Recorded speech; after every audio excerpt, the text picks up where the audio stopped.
All right, well, we'll go ahead and get started. Thank you guys so much for joining us today. I'm so excited to talk to you guys a little bit. My name is Elizabeth Rhodus. I am an assistant professor at Sanders Brown Center on Aging, as well as the Department of Behavioral Science in the College of Medicine at UK.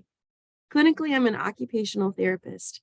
I have had lots of different experiences in my life that have shown me really the value and opportunity of working with people to help explore how they occupy their time. So if you guys don't know a whole lot about occupational therapy, it's really looking at activities, the person's capacity to engage in activities, and the surrounding environment that they're doing that in. Excuse me.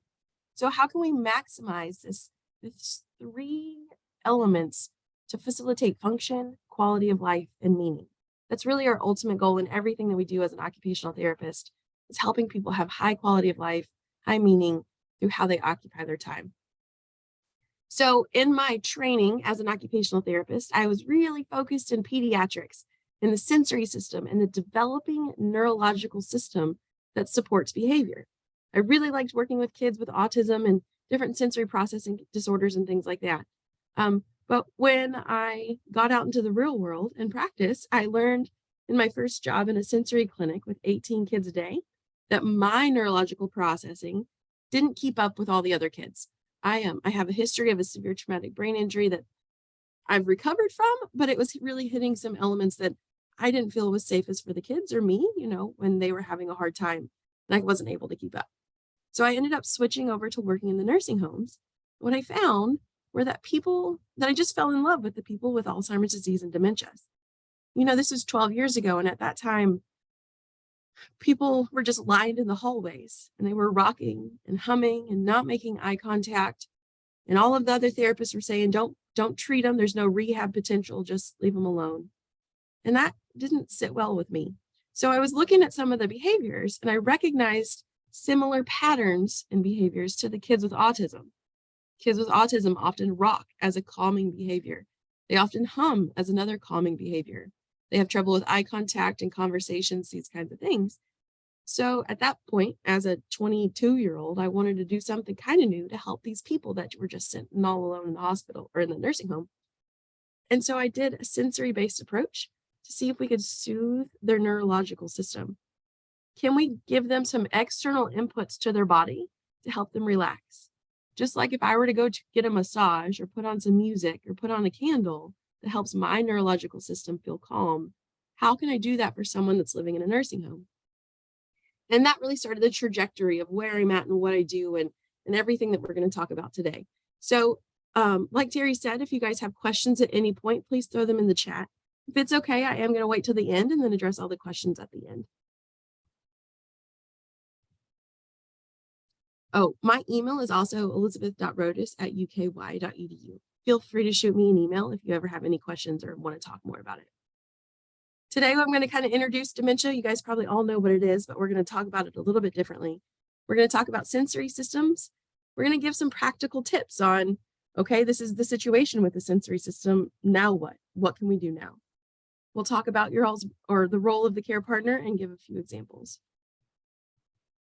So when we think about dementia, a lot of people have worked a lot with people in rural Kentucky, and people say, is dementia a form of Alzheimer's disease or Alzheimer's disease or dementia? There's a lot of miscommunication and misunderstanding related to these terms, which is rightfully so. There's so many of them. Dementia is a cluster or a group of symptoms and syndromes. So dementia is just an overall umbrella term. It's like a label. If you have dementia, that means you have a set of symptoms, like you have some memory loss, problems with judgment, problems with language. You have these different symptoms, but those symptoms are because of a disease, such as Alzheimer's disease, or Lewy body dementia, or frontotemporal lobe dementia. So dementia is the umbrella term that categorizes or presents some symptoms as the definition, but you have all of the diseases that falls under this umbrella term. So when we're thinking about dementia, we have to take a couple steps back. And I'm a huge advocate from a neurodevelopment standpoint. I told you my training was really heavy in neurodevelopment. But how do we look across the lifespan from neurodevelopment, neurotypical functioning as an adult, or whatever typical is, to then having a neurodegenerative disease? Dementia, I don't think we talk about this enough, but when you get a diagnosis of a type of dementia, it is a terminal illness.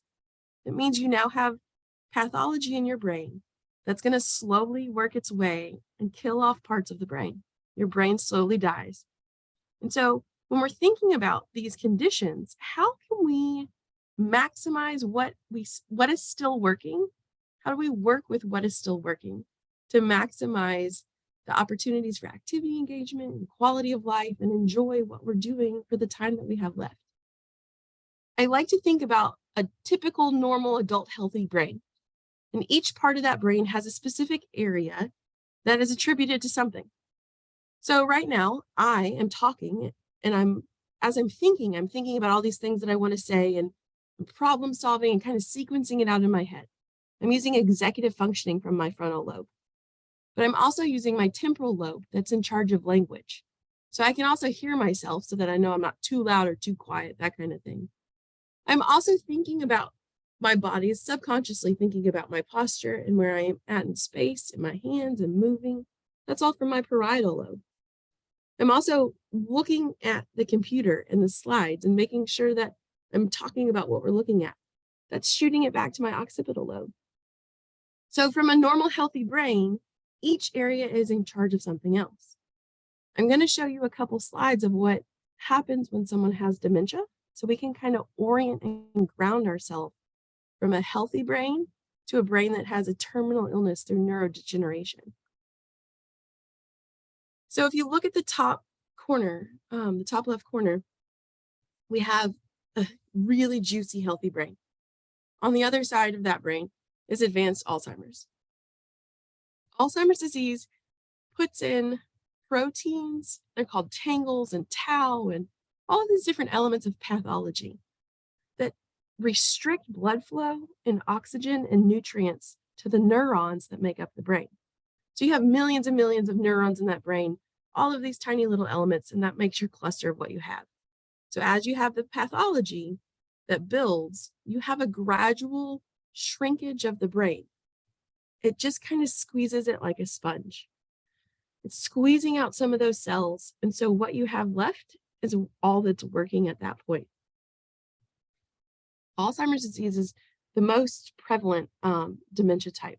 But one of the things that we've realized from Sanders Brown Center on Aging, we have a longitudinal cohort where people come and do some testing with us, and a lot of those people will donate their brain.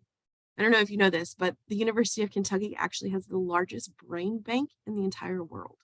We have the most donated brains. We have an amazing pathologist, Dr. Pete Nelson, who does autopsies on these brains to understand what pathology is going on in their brain. What we found is that the majority of people are actually dying with multiple etiologies of dementia, meaning that they have Alzheimer's and vascular dementia, or they have Alzheimer's, vascular dementia, and Lewy bodies, or they might have just some kind of combination of multiple types of dementia. So even if we have a new drug or something that's treating Alzheimer's, it might not be treating the vascular dementia, and it might not cure it. So it's a little bit like a Rubik's Cube.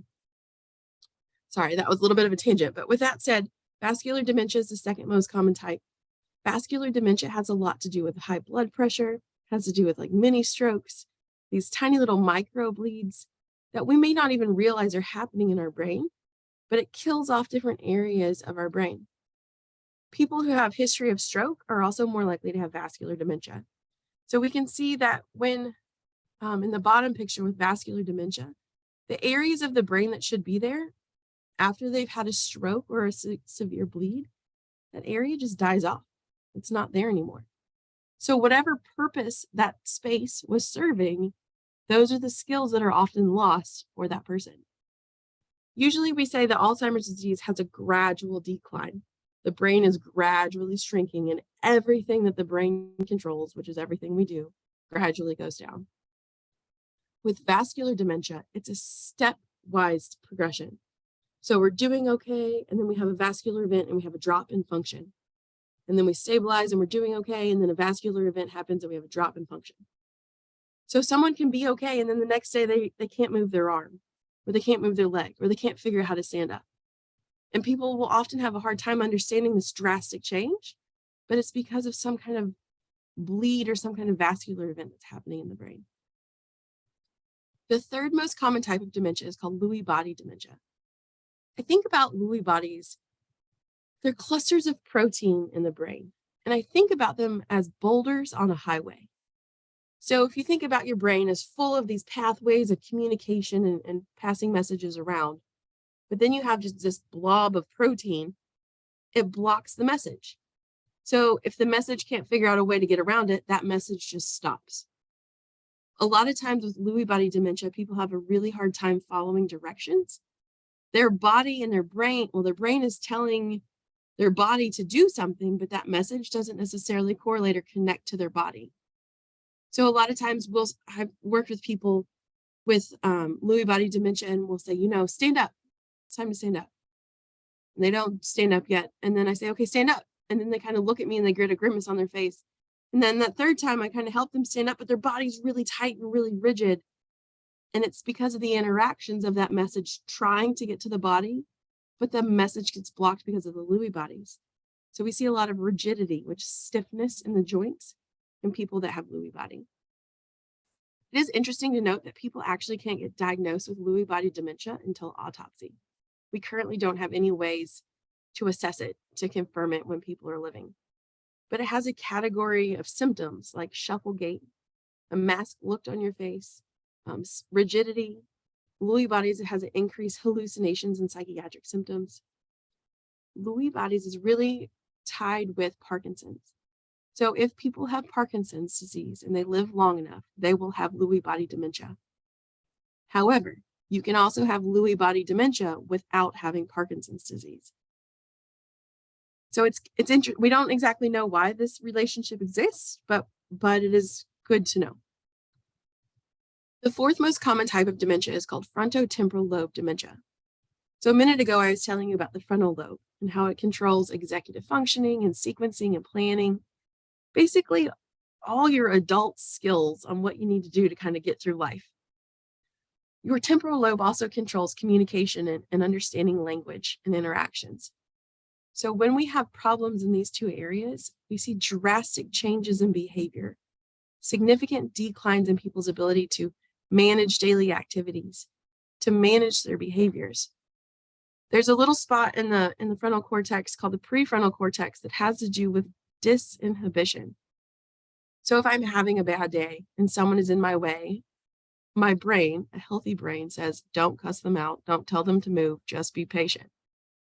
But when I have frontotemporal lobe dementia and that part of my brain is impacted, I cannot inhibit those thoughts and they come out. So I'm considered disinhibited. And so I'm cussing that person and I'm pushing that person and I'm saying, get out of my way, because that's what my brain is thinking. And I can't turn that off. Frontotemporal lobe dementia has some of the hardest behaviors to treat. And interestingly, frontotemporal lobe dementia is considered a behavioral phenocopy to autism spectrum disorder. The behaviors in FTD look really similar to autism.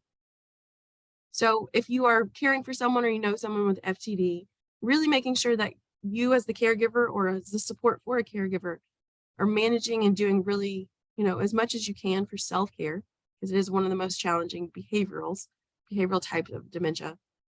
And that you're looking at some non-pharmacological or different ways to help that person support their behavior.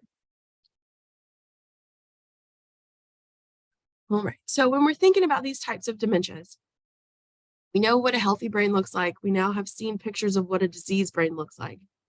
But when we think about the brain, thinking about it in this idea of input, throughput, output. Should probably make a diagram of that, but think about it. Input, throughput, output. The information coming into my body through my sensory systems is feeding and nourishing my brain for input of what that brain needs to process. So the brain processes it through a throughput process.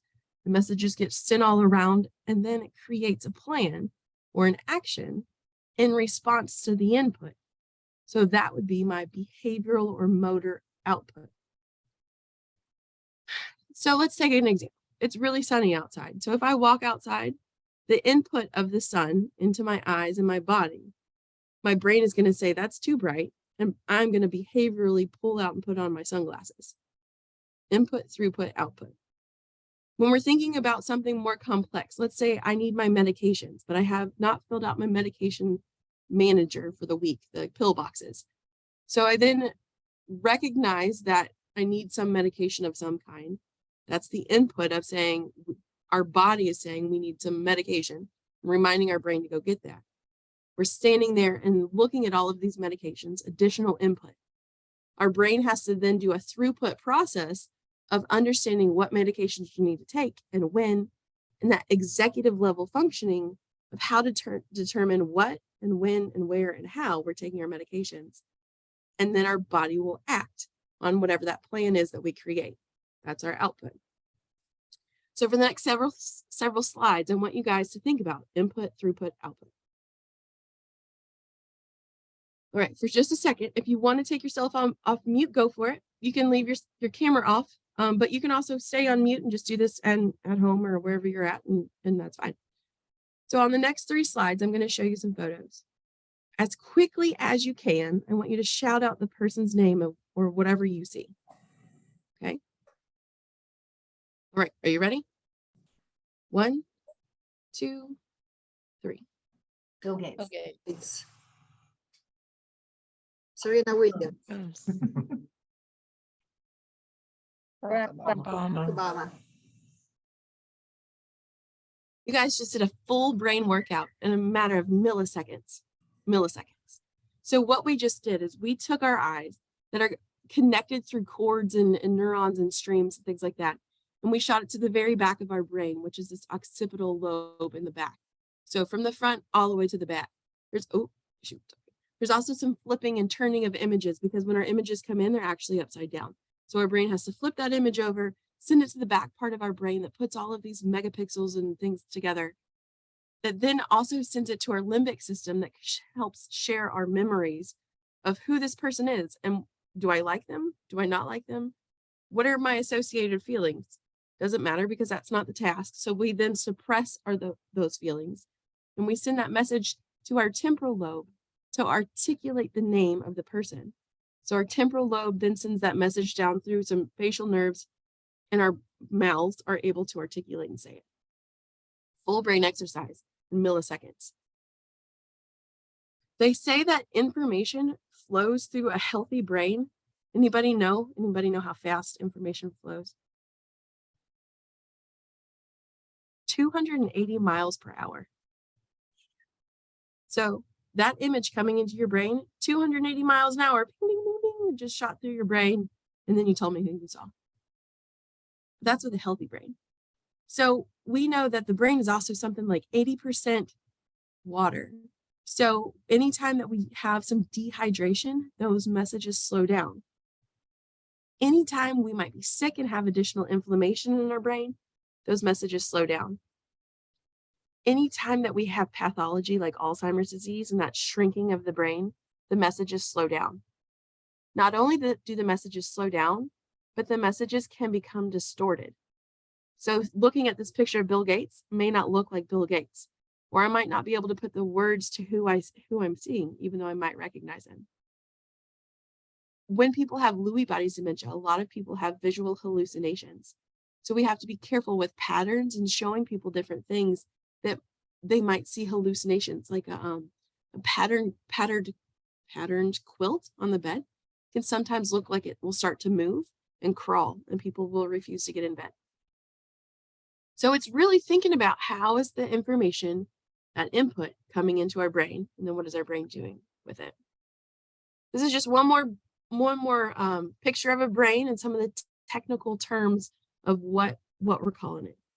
I'm kind of giving a pretty basic level, but there's really deep depths of the neuroscience behind all of these regions and how they work.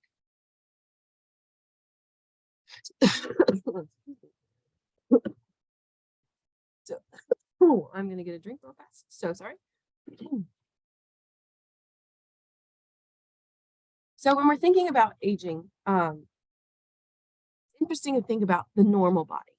The normal body significantly has deterioration in all sensory modalities. You're actually at your height of sensory input in your 30s and 40s. But after that, your vision starts to get worse. Your hearing naturally starts to get worse. Your vestibular system starts to change so that your balance and the awareness in your joints are changing. Your tactile system starts to change in that you don't recognize touch as much as you did when you were younger. Your smell, your taste, all of the input that's coming into your brain, the modality deteriorates naturally for everyone that ages. We've actually seen some interesting findings that people are looking at global sensory impairment. So this is when people have more than one or two sensory modalities that are impaired. So poor hearing, poor vision, poor balance, the list goes on. We can see that there is a significant number of people who are having these multiple modalities. The older you get, the more likely you are to have these multiple impairments, and that there's not a whole lot of routine differences in the genders between these two groups. But what we are seeing is that when the input is impacted, it leads to depression. It leads to decreased activity, so more sedentary behavior, more isolation. People are less likely to go to church. They're less likely to go to social activities. We also can see that there's impaired cognitive functioning associated with increased sensory impairment. So the more sensory impairment that people have, the more likely they are to have cognitive impairment. Mild cognitive impairment is a precursor to dementia. So in thinking about what we need to do to help nourish our brain with the input, we have to make sure that we're rectifying and modifying our input and wearing glasses or hearing aids or whatever it may be as much as we can to really get the information into the brain. You'll probably hear, I probably already said this, but sensory input nourishes and feeds the brain. So if we want to have brain activation, throughput with messages going boing, boing, boing all through the brain, we have to have sensory input. So when we can't hear very much, our sensory input goes down and we don't have very much communication going on in the brain. I kind of touched on some of these. The more sensory impairment we have, the more likely you are to have poor function. So you actually lose weight, you have poor overall health, worse cognitive abilities, lower activity, more disability in your abilities to do money management, finances, and different components like that. And what's really scary is that you also have an increased rate of mortality. So this dark purple line on the bottom is if you have 3 or 4 or more impaired sensory modalities. And this is a mortality chart and looking at how much more people are more likely to pass away or die if they have multiple sensory impairments. It's really important that we feed the brain with sensory input. So all of this said, when we're giving sensory input for a healthy adult, that brain can handle it, right? The brain can process that information and it goes throughout the brain really fast and it helps regulate our behavior. But when people have a pathology of a type of dementia or some other condition like ALS or Parkinson's or a TBI, even PTSD, it alters how the sensory information is processed in the brain. We have slower processing. We have altered processing so that something that's like light touch that might be calming for you or me can actually be really noxious and really cause increased behavioral responses. So we have to be really careful when we're doing and in supporting sensory input in a really advanced way for people that have any kind of pathology going on.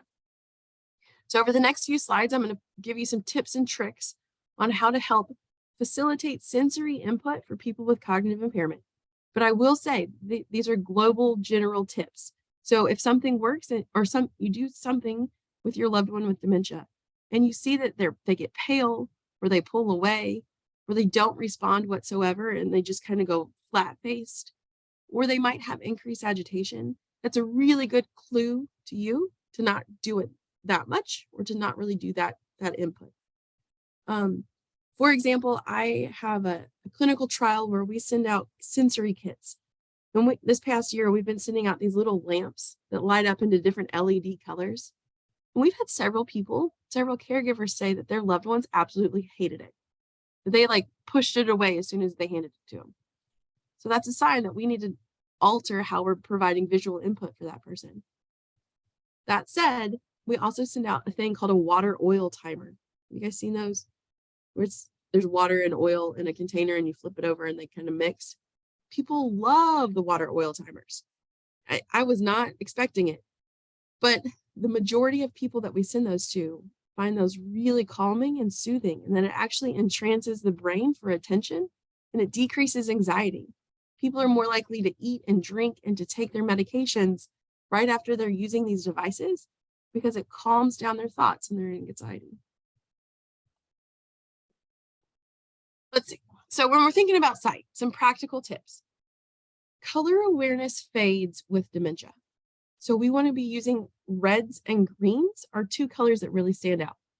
So in this clinical trial that we're doing, we send out a roll of red duct tape.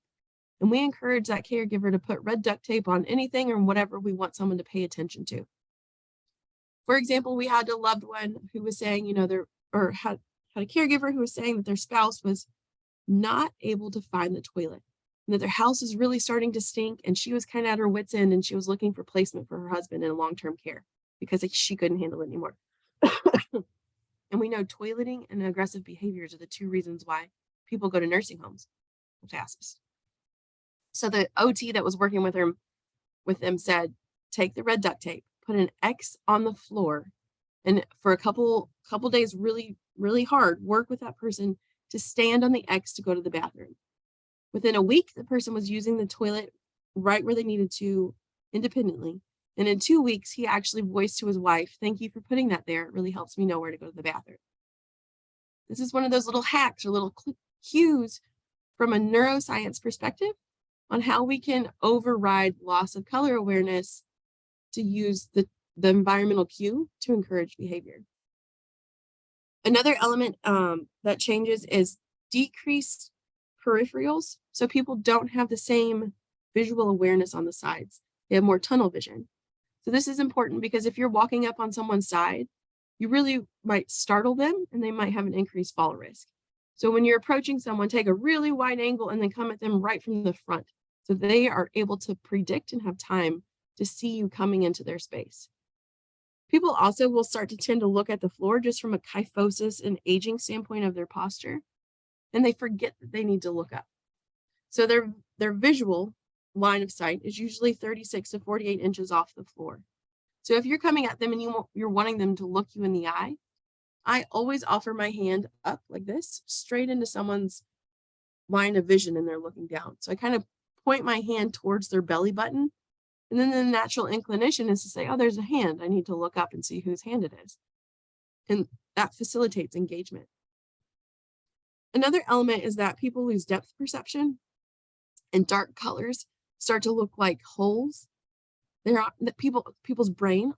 Some people's brain aren't able to process dark areas and shades.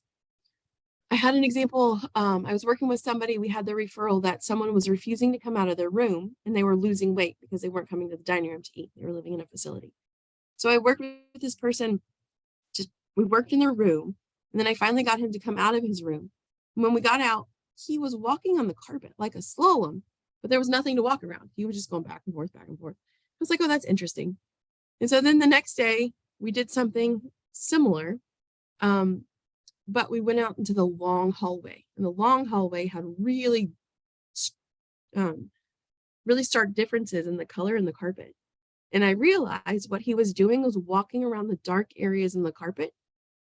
And then when we came back into the dementia unit, the carpet was light and the floor in the dining room was that really dark laminate wood color. And so after a couple of different sessions, I finally got him to trust me enough to walk towards the dining room. And I will never forget it. He picked up his walker and he leaned back and he picked up a foot and he was ready to jump into the dining room, just like it was a swimming pool or like it was a big step down. So his brain was not processing that this is actually still a flat floor. We just need to keep going. The visual awareness was not working in a way to really support his function. So some elements on how we can work with sight. There's a lot of other stuff we can do. So if you are working with someone or you know someone that has trouble with sight or vision, let me know and we can kind of talk through it. Sound is something else that's really important and that a lot of people, most people actually battle with if they have dementia. Did you know that it could take up to 3 to 5 minutes for a toddler to process what they say? What someone else says, what they hear. It can take a toddler 3 minutes to process what they hear. It can take someone with dementia up to 90 seconds to process what they hear. 90 seconds is a really long time. And as you guys can tell, I'm animated and I talk really fast and I don't pause very much. So when I'm working with someone with dementia, I have to be very intentional to slow down and allow pauses so that people can keep up. And when I slow down and I lower my voice and I provide pauses in between every 2 or 3 words, it really elongates a sentence, but it speeds up the reaction from the person because their brain is keeping up with the message as it's coming in. Not only can it take 90 seconds to process what they hear, but it gets backlogged. So if an hour ago there was a room full of people and they were all talking, blah, blah, blah, blah, blah, multiple people talking, then an hour later, my loved one is now screaming and yelling and having a meltdown. And it's just me and her and we're back in the car. Why is she screaming? What is her problem? It's that the brain is backlogged and just now processing everything that's going on. And she's really uncomfortable because of it. But if I don't realize that the brain is taking a long time, I'm going to start just thinking that she's behavioral and that she's having meltdowns and I don't know what to do. But it's just that her body is overwhelmed. So then we can provide her with some soothing and different techniques and strategies to help calm her down and regulate her nervous system. But it really takes a keen eye to recognize that it might be associated to what we were doing 30 minutes, an hour, even 6 hours before, and take that brain that long to kind of catch up. For a lot of people, music is really calming. And the music that we listen to from the ages of 15 to 25 are what our brain likes for the rest of our life. So whatever you were listening to at the age of 16, you probably still like it. You turn it on and you're kind of like, yeah, that's a good song. But if you were to turn the song on that you were listening to when you were 16, you'd turn it on for me. If we're not the same age or from the same era, I'm going to be like, okay. It's important because, playing the Beatles or the Monkees is not going to have the same reaction as playing Frank Sinatra, depending on what age group you're working with or what age group your loved one is in. So tailoring the music to this realm of 15 to 25 is really crucial if we're wanting to have an individualized calming response. Smell and taste go hand in hand. So if you can't smell, you can't taste. We also know that decreased smell, is a symptom of Alzheimer's disease, of Parkinson's disease. We know that it's a decrease in the size of the olfactory bulb in your brain that alters the sense of smell. So if we have less smell, we have less taste. Less taste means that you have less initiation to eat or drink, because when we taste food, it makes us want to eat more and more. The sugar, salt, and fat are the 3 types of flavors that people will crave. So if your loved one isn't eating, sprinkling a little bit of sugar on their food or a little bit of butter, if their diet can handle it, meaning that they're not diabetic and things like that, it can help spark spontaneous eating more. Another interesting element is that we don't have to have perception of a smell to have changes in our behavior. So there's some science and some studies that show that putting out lavender essential oils can dramatically change people with dementia's behavior 12 hours after the fact. So they put lavender essential oils at night while people slept in one of these studies that I read. And they had a significant reduction in agitated behaviors during the day. So we know that people with dementia don't really process what they smell very much. So that takes out perception. And we are now seeing that we're having behavioral changes even when the smell is no longer present. So lavender is really calming. Citrus is really alerting. We also know that, some of these nursing homes have really noxious smells, and we can have increased agitation after the fact, or even after prolonged exposure. We can have agitation just because they don't like the smell and the body's upset with it, but they lose the ability to kind of verbalize why they're feeling uncomfortable. Just like if you had a 1-year-old who was really upset, you kind of have to figure out what's going on with them. It's that same similar kind of thing. What's noxious to their nervous system that's causing this behavioral upset? Touch is another element that's really can be calming, and it can really be noxious. Light touch, a lot of people don't like. Kind of like bugs. It feels like bugs crawling on your skin. That said, deep touch is very calming. Massaging someone's shoulders, holding their hand. If you think about touch, as a baby, we help babies explore and learn the world through touching and interacting with their hands. As normal adults or healthy adults, we exchange love by touching one another. When you're an older adult and you may or may not be living in a facility, what are the opportunities to touch? Touch a person, touch a feather, touch whatever it might be. If we're thinking about how we're going to diversify sensory input, we have to actively be encouraging touch. There's 4 areas of the body that remain really heightened to awareness of touch, even with dementia. That's your mouth, your hands, your feet, and your genitalia. So those 4 areas, when you touch someone with dementia in those areas, you're going to get a heightened response. And you might get an agitated response because it is such an intense input instantly. So another thing that we send out in this little sensory kit that we send is it's called a tactile brush. It's a silicone brush and it has all these little prickly things on it, but it's really soft. And we use that for people who are really not alert, for people that are just kind of sitting there quietly and we want to engage interaction with them and want them to kind of perk up.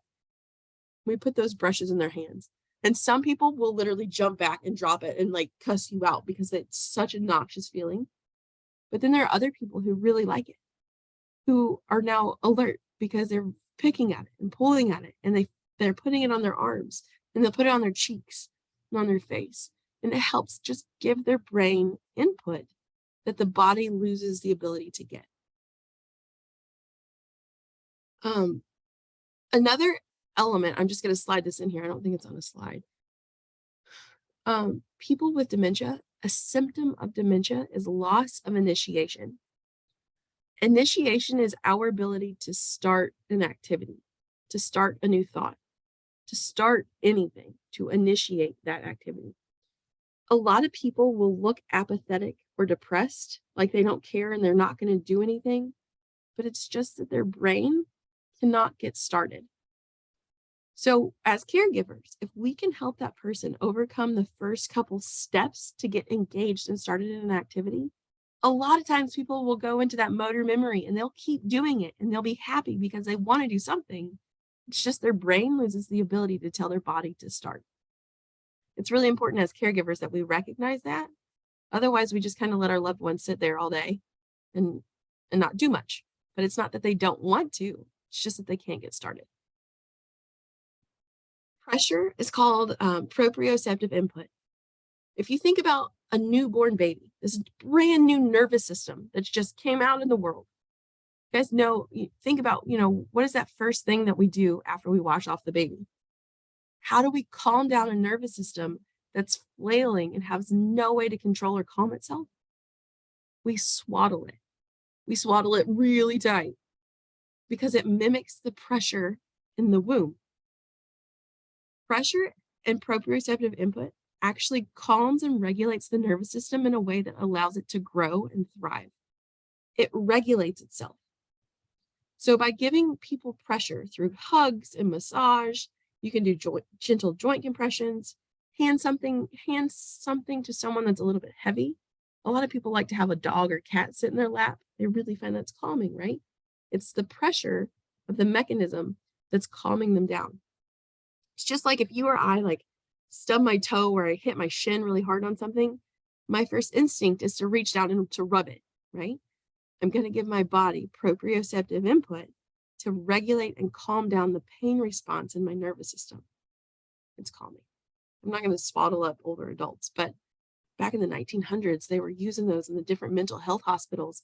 I saw some pictures and these older adults are just swaddled up in warm, hot blankets. I mean, they were doing it because they were recognizing that it was changing behavior and helping people calm down. Movement is another element to help people calm down.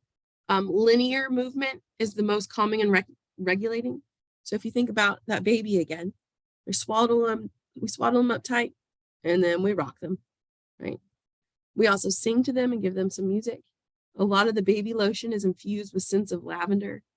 We're actually taking care of that baby through its sensory systems to regulate its neurological behavior. We're not going to treat an older adult with dementia like a baby, but we can treat the neurological system in a similar manner to help it feel calm and comfortable. So a few points. As a care partner, making sure that we are encouraging participation. We might need to help people get started. People, I also haven't mentioned this yet, but people actually become a mirror. I don't know if you've heard this before, but it's called emotional contagion. So if I'm close to someone and they yawn, it activates my mirror neuron system and I yawn. If I'm next to someone and they're really upset and they're ticked off and they're angry and they're talking really fast and breathing and hard and everything like that, my body activates its mirror neuron system and I start to feel tense. I start to feel agitated. As an adult without neurological impairment, my brain can say, ooh, you're feeling agitated. Why are you doing that? Stop. And I can kind of relax. But as someone with dementia who has disinhibition, they cannot turn that off. So then if their care partner is upset, they become upset and they become even more upset. And then it escalates because now you have two people that are both upset and they're feeding off of one another, and it can create really tense situations. So think about the person that you're caring for as your mirror. If you're smiling and happy, even if you're burning down on the inside, that person is going to feel better if you smile at them. So using empathy rather than demands and trying to understand their viewpoint rather than make them understand your message. And as always, talking to your doctor as soon as you have any concerns or questions. I have some examples printed in here, but we've talked a lot about different examples and things like that. And I want to make sure that we have time for conversation and questions and things. So if with all of this, you guys have any thoughts or comments, I will end. This is one of my favorite quotes. People will forget what you said. People will forget what you did, but people will never forget how you made them feel. And I really, really agree with that. It's been lovely getting to talk to you guys and just kind of spew in some different facts and stuff that I'm really passionate about. If you want to throw your comments or questions in the chat, or you can go ahead and just unmute yourself, and I'd love to talk to you for a little bit. We have about 10 more minutes to chat if you guys have any comments or questions. Anybody have any comments? I thought this was an amazing presentation. I mean, you know, some of it sounds so basic. Well, yeah, if somebody's calm, you hold them. But in the midst of it, when somebody is ranting and raging, you just don't think about that. You know, you don't think about trying to calm yourself and, okay, what are the things that I can do to calm my loved one? So I thought this was great. Thank you. Thank you. Yeah. So many tips and tools. Oh, Catherine there's something in the chat. There's several. Okay. Yeah, thank you all for those kind comments. I don't see any questions. Terry, can we share the slides? Is that an option? Oh, absolutely. We will send that out. We've got, you know, when people register, they give us their email. So we got it and we will get that sent out to everybody. I had a question about early onset Alzheimer's. Yeah. This all kind of can basically relate to that also at some level, depending on where it's progressed to. Is that correct? Is that a correct statement? Yes. Okay. So early onset Alzheimer's is tricky because people usually have a really strong body when they're young. Um, so their body's ready to go, but then they start to have all these different changes in their neurological systems and what the brain is controlling, and it's a hard journey. People also usually have more behavioral symptoms when they have early onset conditions of dementia. So you also have that element. But all of these concepts that we talked about can apply to people with neurological conditions, regardless of their age or which type of dementia that they have. That makes sense. That makes sense. Yeah. Anybody else have anything? I mean, this is the opportunity, guys. This is the time to jump out there. Is there any info on COVID? So there is more and more information on COVID. They're showing that COVID actually has an increased likelihood of later onset of cognitive impairment. I don't know the statistics right off the bat, but they are showing a link between having COVID and then onset of dementia. They're thinking that it has to do with inflammation. They've also seen a link in COVID to vascular health. People who have had COVID are more likely to have microbleeds in their brain. And we know that vascular dementia is the second highest type of dementia. So a lot of this is tying into the vascularity throughout the brain and the inflammation levels in the body following COVID. I think that COVID is one of those things that we don't know what we don't know yet. And that for so long, we've dealt with the immediate situation of what we have to take care of right now. But we're still kind of waiting to see how, and lots of people are doing lots of research on the long-term effects and consequences of COVID. Yeah. A couple of people had questions about COVID during the virtual dementia tour and the past few days that we've been doing. And I didn't know much about it. I've heard, bits and pieces, but man, it's a lot scarier than I thought it was. It's a hard thing. It's a hard thing to do. I see a question about weighted blankets. Weighted blankets can definitely help people with dementia. There's some caveats to weighted blankets, though. Proprioceptive input only really gets the therapeutic benefits for about 20 minutes. After 20 minutes, your body habituates, meaning that it gets used to that sensation. So by leaving a weighted blanket on for like an hour, you're not going to have the same therapeutic benefits. And if someone has decreased communication, they have less likelihood to tell you that they're uncomfortable. People in later stages of dementia also have decreased connection between their body and how their body is feeling and how their mind is feeling. So someone can actually be in a really uncomfortable position for a really long time and never move to try to get out of that uncomfortable position because their brain isn't telling their body to move, that's why they're uncomfortable. So we never want anyone to use a weighted blanket that's more than 10% of their body weight. I usually shoot for 5 if I'm working with someone with dementia. I don't ever use a weighted tool or weighted modality for people who have impaired communication. I will do joint massage, joint compressions, massage. There are different ways that we can get that pressure into the body. You can even use multiple blankets. So, I mean, this is something you guys might even recognize in yourselves. Some people like to sleep with a really light sheet, and that's what they like to sleep with. I like to sleep with a really heavy quilt. It can be like 100 degrees, and I can't sleep if I don't have my really heavy quilt. And I don't mean like weighted, I just mean like thick, right? So it's all in preference and making sure that we're knowing what people prefer and kind of how their body can handle it and how we can communicate back or how they communicate back if they're uncomfortable. Here's a comment. It says, I was thinking about daily activities to stimulate sensory inputs for people with early symptoms of dementia.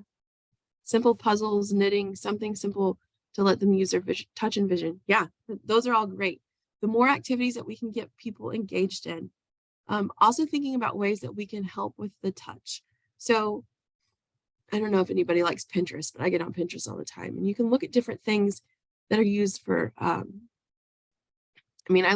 you can think about different activities that are used in autism or with pediatrics. Not that you're going to infantilize the person you're caring for.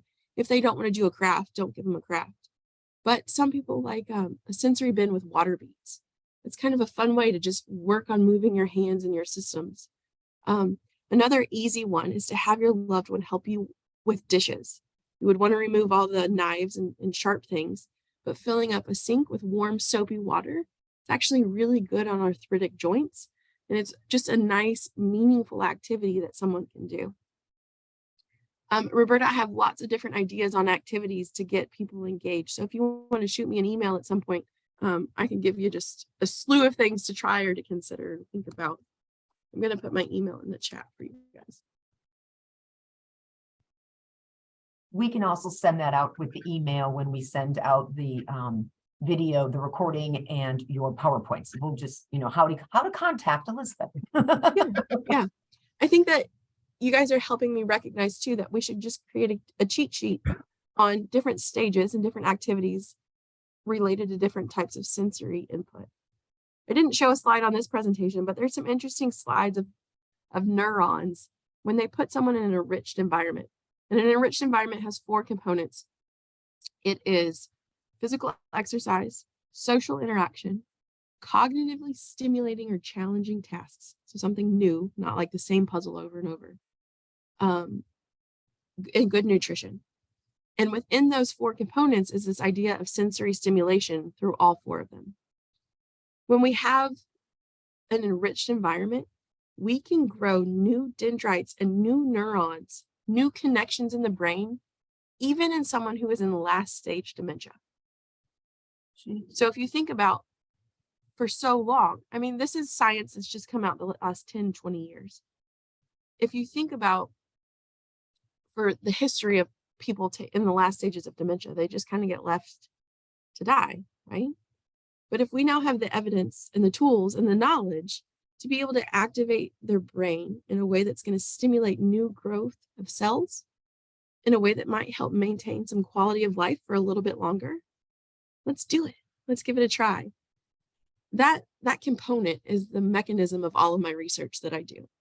And we've gotten lots of funding from the NIH that's really trying to understand the mechanisms between sensory input, behavioral throughput, or cognitive throughput when people have dementia, and then behavioral output.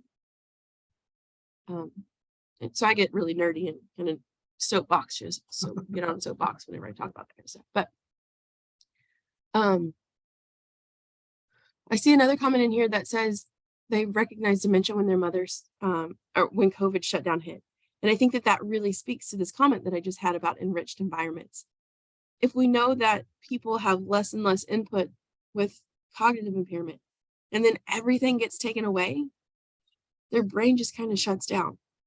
There's nothing to slow down the progression of these pathologies in the brain if we don't have messages going on in the brain. So lack of social interaction, lack of exercise, lack of getting out in nature and doing things or doing anything that's new and different. All of those are the recipe for heightened and faster progression of dementia. It's really sad. It's hard to watch. But those messages, boing, boing, boing, throughout the brain, that's what we really want to help spark new cells, to slow down pathology, and to maximize our quality of life.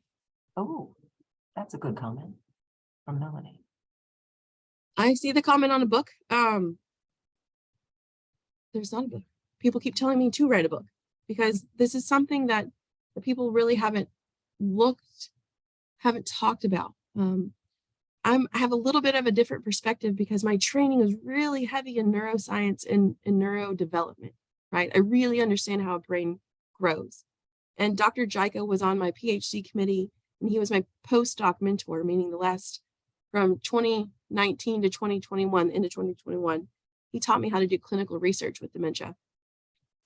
So for the last 7 or 8 years, I've really been refining what exactly is it that we're working with and doing, but it's different than what most people have looked at before.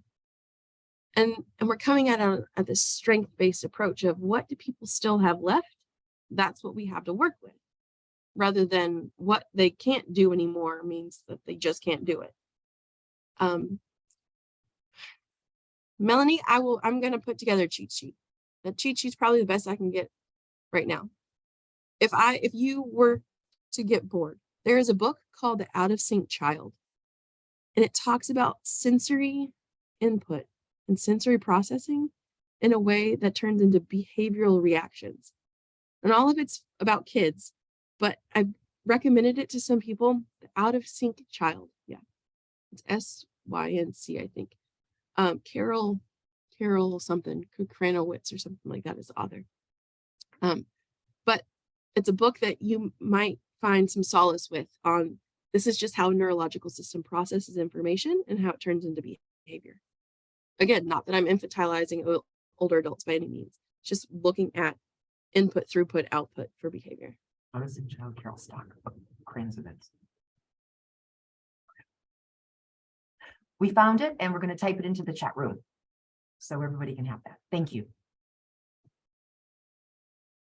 All right. Well, you guys will have the slides, you'll have the recording, and you will have my email. It's been so nice to talk to you guys today. I'm sorry that you guys are here for this journey, that it might have to do with one of your loved ones, but I hope nothing more than to help empower you to feel confident and comfortable taking care of people. Thank you, Dr. Rhodus. This has been a great presentation. I appreciate your time and your expertise. All right. You guys take care. Have a great day, everybody. Thank you.